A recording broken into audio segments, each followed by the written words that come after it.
Hello and welcome to Coffee with Carey. This one is my dad's favorite cup. I got him one of his own. I thought this one had a little chip in it. Maybe I gave him the one with the chip in it. Oops. I'm glad you could stop by today. It's dating advice. If you're new here, I am a matchmaker and a dating coach in the Chicago area. Although I have matchmaking clients all over the country and coaching clients because it's through the internet all over the country as well. Super easy to connect these days.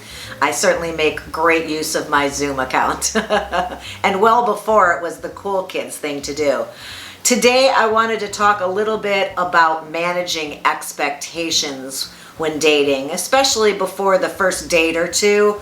There's things we do that put so much pressure on ourselves, and it just doesn't serve us well to truly be open to a new person. And I thought I would share those with you. If that sounds at all interesting, stick around because that's what's coming up. So, first date, managing expectations. I think number one, you have to be aware of the self-talk. The things that you say to yourself before a date or before meeting someone for a second date or third. When you're telling, especially at first though, when you're saying to yourself, ooh, this could be the one. This could be my husband. This could be my next boyfriend. He seems really great. I'm so excited. I think he's everything I want. You're really not leaving room to see the real person. You're not leaving room to be disappointed. And if you are disappointed, which is likely to happen if you build it up so much in your mind, it's not really fair to him to live up to all that or to yourself because you're just setting yourself up for disappointment. So watch yourself talk and try not to foresee a future with this person that you barely know. Because what you're sort of doing is like staring into potential. And potential isn't who this person is. He's a real live person. And your job on this date is to figure out who he is and how he meshes into your life and what you see for your future. Number two would be to not spend hours and hours prepping. And I know as women, we enjoy that process sometimes even more than the event.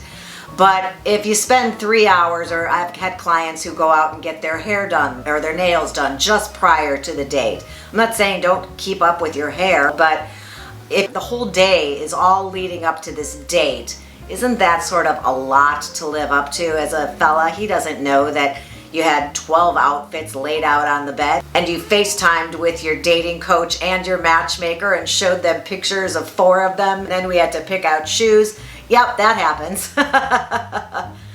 That's a lot of expectation that this is going to be a very special night. It may just be meeting a nice guy. You don't know. Number 3, expectations. I would say my third thing would just be to tell you, I just want to remind you to not be afraid of silence. You might have expectations that conversation is just going to flow and it's going to be really easy and we're both going to have so much to talk about. And in reality, sometimes conversations do have lulls. And that can be disappointing. And if you've set up the expectation of this immediate bonding with this person and this connection, silences can freak you out. But don't be afraid of silences. It gives you a moment to reflect and think, let's see, have I been talking a lot? Maybe I will let him talk a little bit more. Or I just realized I have to use the ladies' room. Whatever it is, silences are a natural part of conversation. They just seem weird on first dates, but don't let it get to you and don't expect not to have those.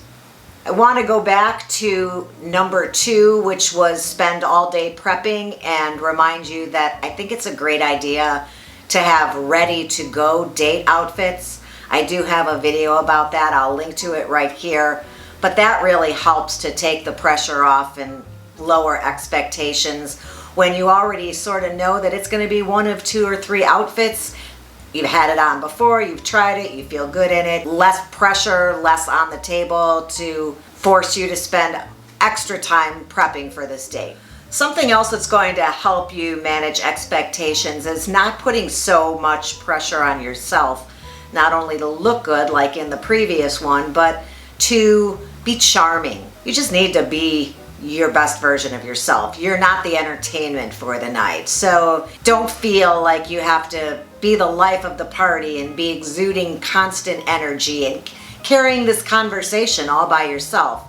It's supposed to be a natural, and I think if you keep in mind that as opposed to being the hired help or the speaker for the evening, that your job is to learn about this person to see if this is somebody you want to spend more time with. So keep that in perspective, and that will help with expectations.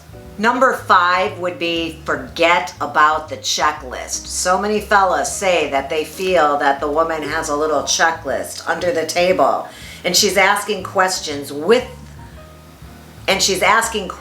of him with this little checklist in mind, and he can feel you, not literally, but he can feel this. Whoops. Probably by reading your face. But don't go in with a checklist. Don't go in with expectations and the job of having to see how many of these requirements of yours he ticks off of a list. So what I would say is do not focus on the future at all.